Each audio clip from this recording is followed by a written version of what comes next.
नमस्कार दोस्तों, कैसे हैं आप सब। आशा करती हूँ आप सब अच्छे ही होंगे। मैं आज के इस वीडियो में जितिया व्रत की कथा लाई हूँ। एक समय की बात है, नर्मदा नदी के पास कंचनवटी नाम का एक गांव था। नदी के पश्चिम दिशा में एक मरुभूमि थी जिसे बालूहटा कहा जाता था। वहाँ एक विशाल पाकड़ का पेड़ था।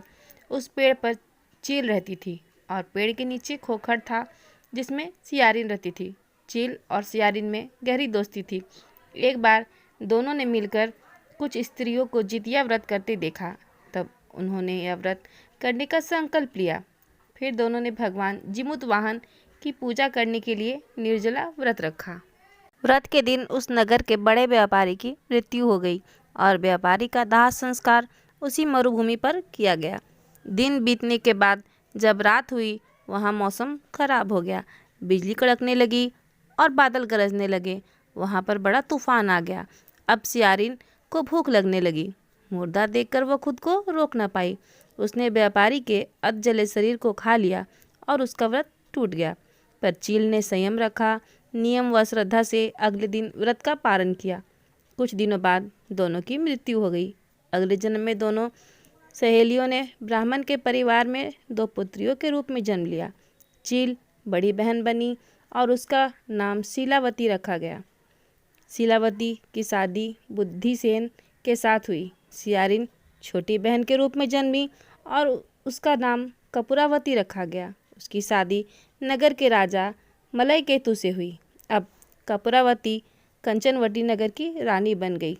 भगवान जिमुत वाहन के आशीर्वाद से शीलावती के 7 पुत्र हुए, पर कपूरावती के सभी बच्चे जन्म लेते ही मर जाते थे। कुछ समय बाद शीलावती के 7 पुत्र बड़े हो गए। वह सभी राजा के दरबार में काम करने लगे।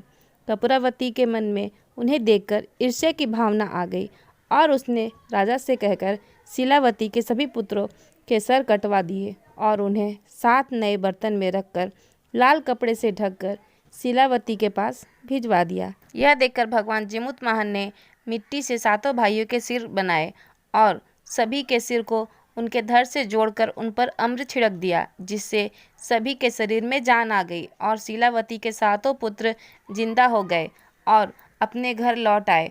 जो कटे हुए सिर रानी ने भेजे थे वे फल बन गए। दूसरी ओर रानी कपूरावती शीलावती के घर से उसके पुत्रों की मृत्यु की समाचार सुनने के लिए व्याकुल थी। जब बहुत देर तक कोई समाचार नहीं आया तो कपूरावती स्वयं ही बड़ी बहन के घर चली गई।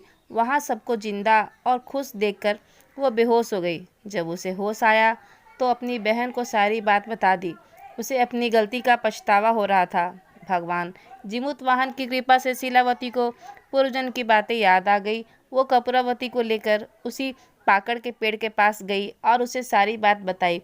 यह सुनकर कपूरावती की उसी समय मृत्यु हो गई और राजा को जब यह खबर मिली तो उसी जगह पर पाकड़ के पेड़ के नीचे कपूरावती का दाह संस्कार कर दिया। हे भगवान जिमुत वाहन, जैसे आपने शीलावती के 7 पुत्रों की रक्षा करी, वैसे ही इस कहानी को कहने वाले, सुनने वाले और हुंकार भरने वाले सब पर अपनी कृपा करना।